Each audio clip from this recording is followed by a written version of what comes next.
आज मैं तुम्हारे हर एक प्रतिबिंब का नाश कर दूंगी।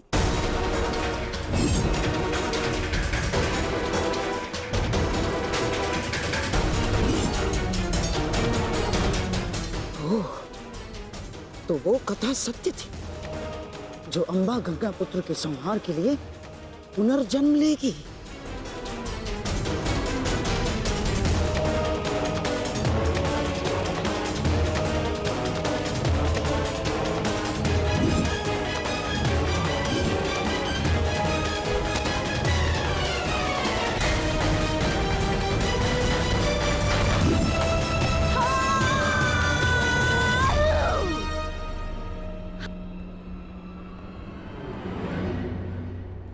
मुझे मेरा प्रतिशोध लेना है।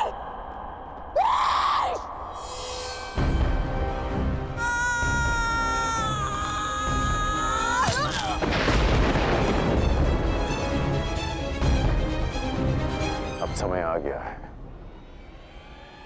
शिखंडिनी को नागपाश के बंधन का अनुभव करा दिया जाए।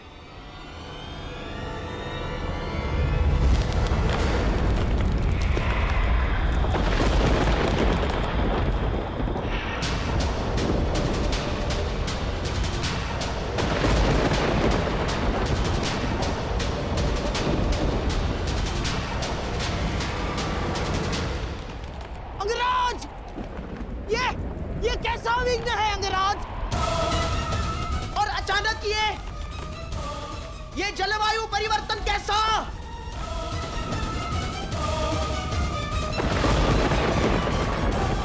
और वो भी केवल हमारी सेना पर अंगराज। अंगराज, उधर पांचाल की सेना के ऊपर का आकाश तो स्वच्छ है।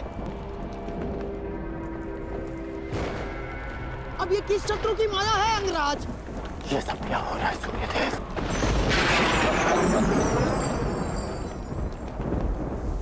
ये सूर्यदेव नहीं मूर्ख कण, ये मैं, तुम्हारा परम शत्रु देवराज इंद्र।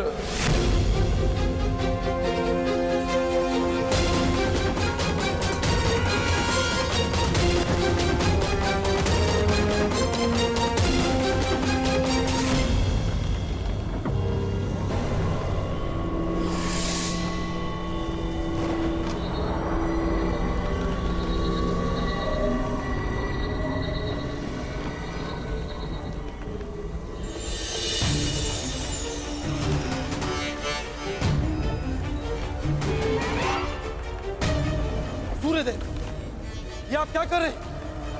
अब क्यों मेरे मार्ग में आ रहे हैं? देवताओं के राजा होने का यह अर्थ नहीं है कि आप ही को अपनी शक्तियों का प्रयोग करने का अधिकार है।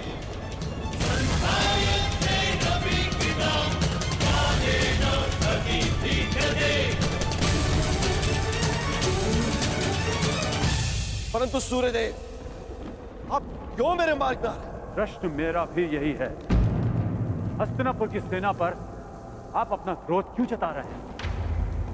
सूर्यदेव, मैं तो केवल अपने पुत्र के मार्ग में आई अड़चन को हटा रहा हूं। और मैं भी अपने पुत्र की सहायता करने का प्रयत्न कर रहा हूं। आपका पुत्र? ये सूत पुत्र नहीं, सूर्यपुत्र कर्ण। माना आप देवताओं के राजा हैं, परंतु आप भी त्रिदेव द्वारा ही संचालित होते हैं। यदि आप अपने अधिकारों और शक्तियों का दुरुपयोग करेंगे तो मुझे भी अपनी शक्तियों का प्रयोग करने का अधिकार है।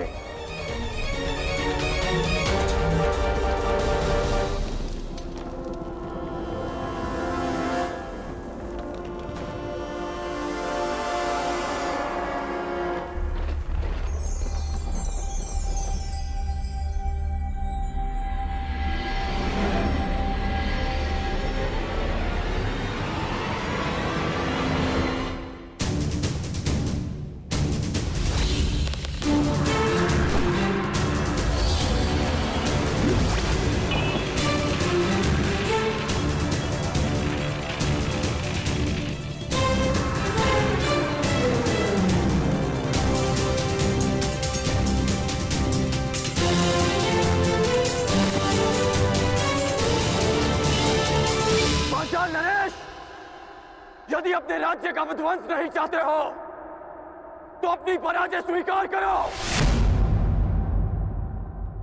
और अपना मुकुट युवराज दुर्योधन के चरणों में रख दो।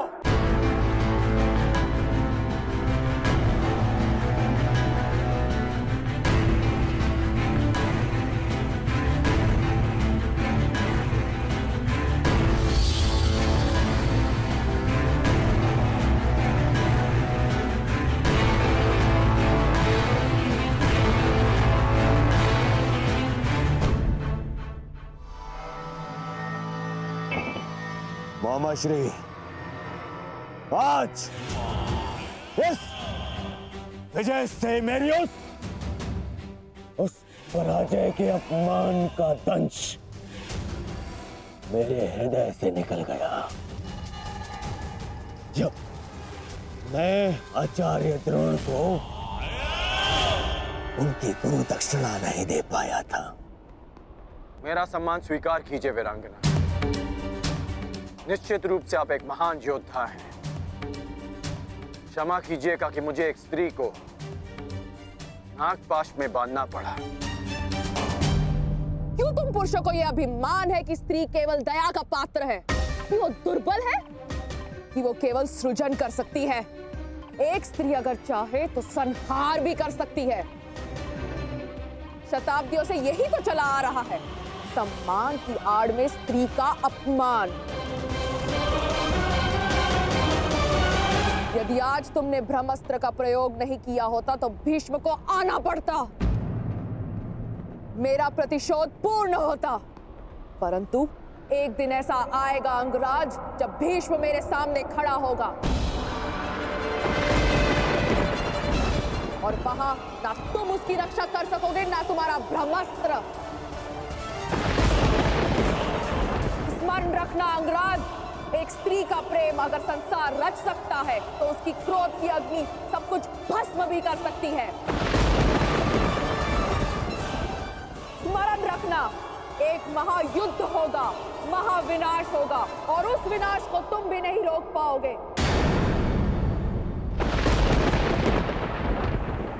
जहां तुम भी अपने घुटनों पर बैठकर अंतिम सांस लोगे। स्मरण रखना कर्ण।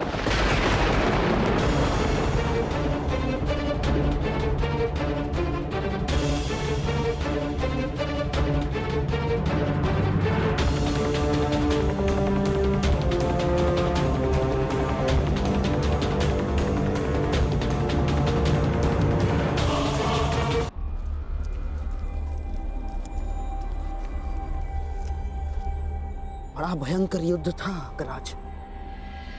महादेव की कृपा से समाप्त हुआ और हमारी विजय हुई।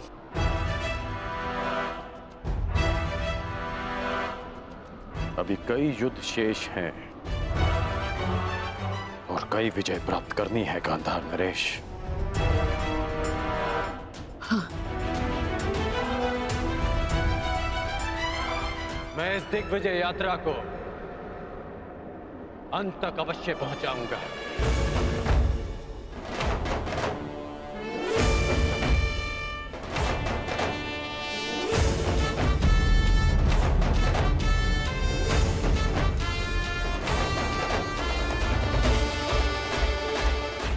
आखिर कब इस कर्ण का विजय रथ रुकेगा?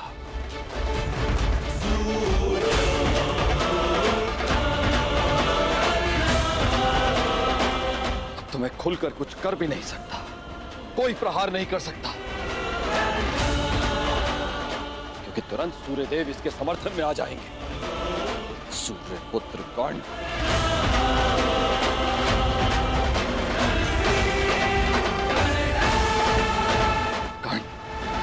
पांचाल पर विजय कर मगध की ओर बढ़ता जा रहा है। वहां मेरा पुत्र अर्जुन घोर तपस्या करके भी महादेव को प्रसन्न नहीं कर पा रहा।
कर्ण ने कलिंग और बंग पर भी विजय प्राप्त कर लिया।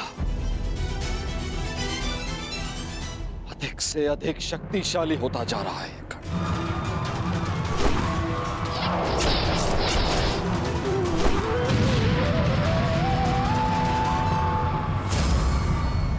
अर्जुन, सब पर शीघ्र प्रसन्न होने वाले महादेव ना जाने कब मेरे पुत्र अर्जुन पर कृपा करेंगे।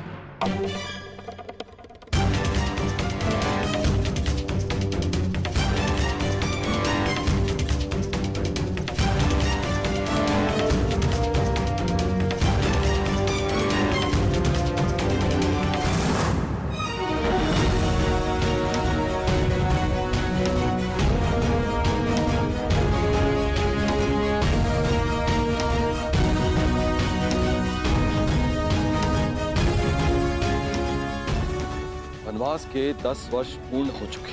ये कर्ण अब तक अपराजित है, दिग्विजयी बनने की सीमा पर खड़ा है। क्या करूं मैं और कैसे अपने पुत्र अर्जुन को इस कर्ण से अधिक शक्तिशाली बनाऊं? कैसे?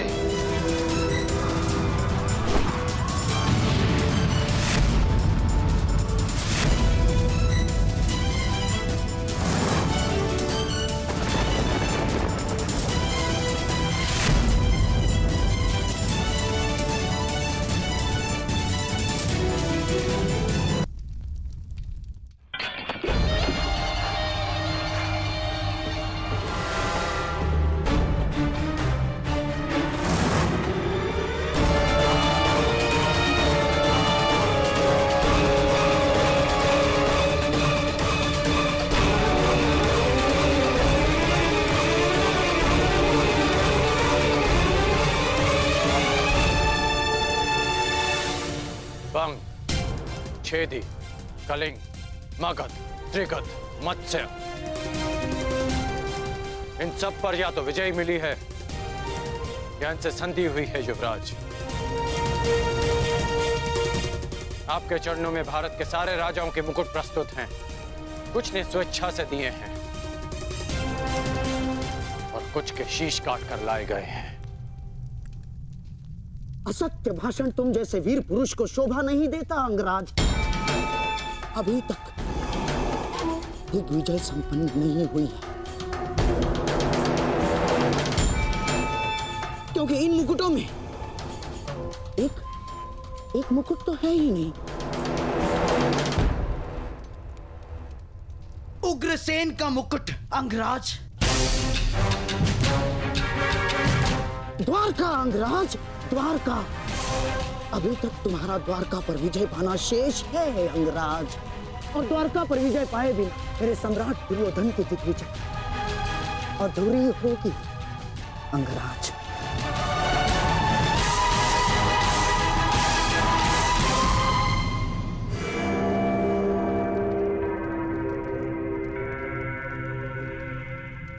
द्वारका से युद्ध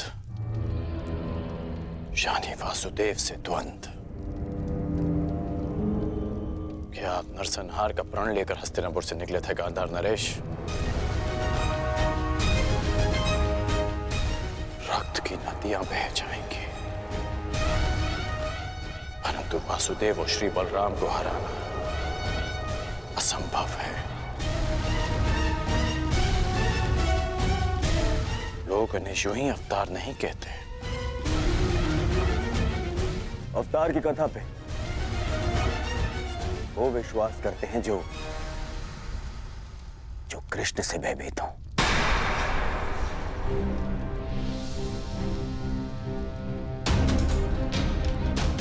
तुमने ही कहा था ना मित्र कि भावी युद्ध के लिए शक्तिशाली राजाओं को अपने समर्थन में लेना आवश्यक होगा।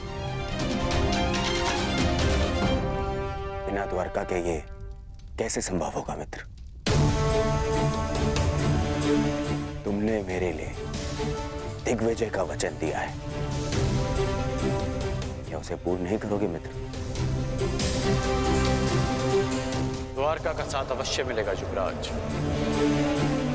शक्तिशाली को मित्र संधि से बनाया जाता है, युद्ध से नहीं। हमें वासुदेव और श्री बलराम से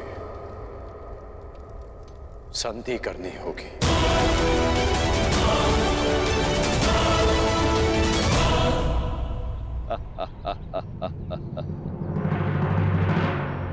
द्वारका से संधि? द्वारका से तुम्हारी संधि नहीं होने दूंगा कर्ण।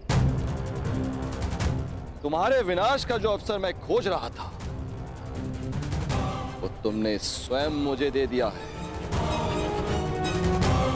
अब देखना बलराम कैसे तुम्हारा विनाश करेंगे। ना ही ये सूर्यदेव बलराम के आगे कुछ कर पाएंगे और ना ही गोवर्धन उठाकर मुझे नीचा दिखाने वाला वो वासुदेव कृष्ण।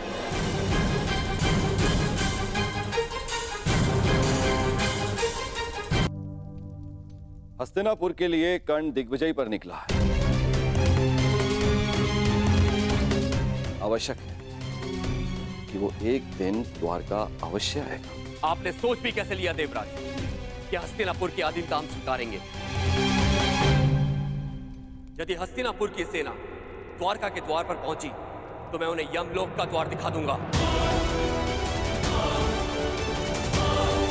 और वो यदि संधि के लिए आए तो? संधि? संधि तो एक बहुत अच्छा विकल्प है। संधि से विकास के द्वार खुलते हैं। बड़े ही भोले हैं आप महाबली। आप उस हस्तिनापुर से संधि करेंगे जहां पुत्र वधू के वस्त्र हरण किए गए। आप उस हस्तिनापुर से संधि करेंगे जहां आपके चुफेरे भाइयों को द्यूत में छल कपट से हराया गया। याद रहे कर्ण भी उनके साथ है। एक सूत पुत्र से संधि करेंगे आप? द्वारका में वर्ण भेद नहीं है इंद्रदेव। किंतु कर्मों का क्या? उस कर्ण ने छल कपट करके अपने गुरु से विद्या प्राप्त करी। खुले दरबार में द्रौपदी का अपमान होते देखा। आपके बहनोई अर्जुन के प्राणों का प्यासा है वो, कोई योद्धा नहीं है वो, एक छलिया है। और आप चले हैं उनसे संधि कर। आपको स्मरण है कि वो आपसे संधि क्यों करना चाहते? मैं बताता हूं आपको, ताकि जब पांडव वनवास से वापस लौटे और युद्ध आरंभ हो तो उन्हें आपका समर्थन मिल सके। हे महाबली, क्या आप ऐसे लोगों की सहायता करेंगे जिन्होंने विश्व में एक नारी के साथ क्रूर कर्म किए?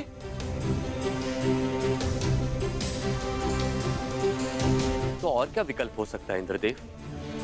यदि कोई मित्रता का हाथ बढ़ाने के लिए आपके घर तक आए तो आप उसे कैसे ठुकरा सकते हैं? यदि मित्रता का अवसर ही ना दिया जाए तो? कैसे?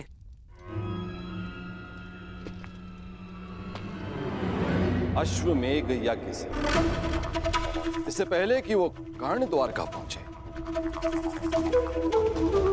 आप अपने नाना श्री के प्रतिनिधि बनकर यज्ञ आरंभ कीजिए। अश्व छोड़िए। यदि कर्ण ने उस अश्व को जाने दिया तो वैसे ही हस्तिनापुर आपका अधीन हो जाएगा। और यदि रोक लिया तो आप युद्ध करके उसका नाश कर सकते हैं।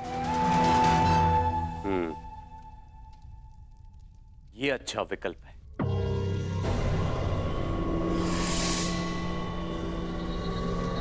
यदि ऐसा है तो मैं नंदिनी को आपके सानिध्य और आपकी सुरक्षा में छोड़ने के लिए तैयार हूं।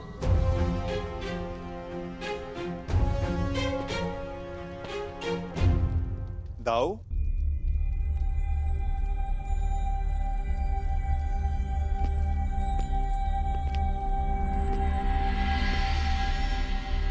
बिना कर्ण की मंशा जाने उससे युद्ध करना मुझे उचित प्रतीत नहीं होता दाऊ।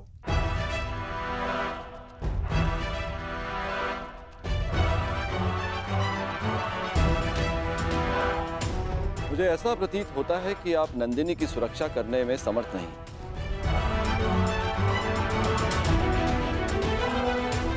ऐसी स्थिति में आप उसे लौटा ही दीजिए। यदि नंदिनी यहां से गई तो द्वारका का अपमान होगा। जो मुझे स्वीकार नहीं। नंदिनी यहीं पे रहेगी।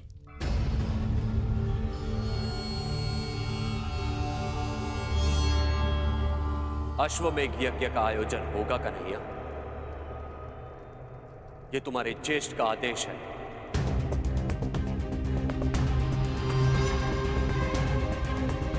क्या तुम्हें अस्वीकार है? यदि अश्वमेघ यज्ञ नहीं हुआ तो नंदिनी द्वारका को छोड़कर चली जाएगी और यह द्वारका के लिए बहुत ही अपमानजनक बात होगी।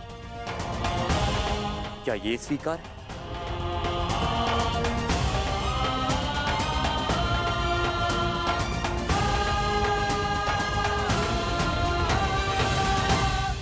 मैं आपके आदेश के परे कहां हूं दाऊ। जैसी आपकी इच्छा।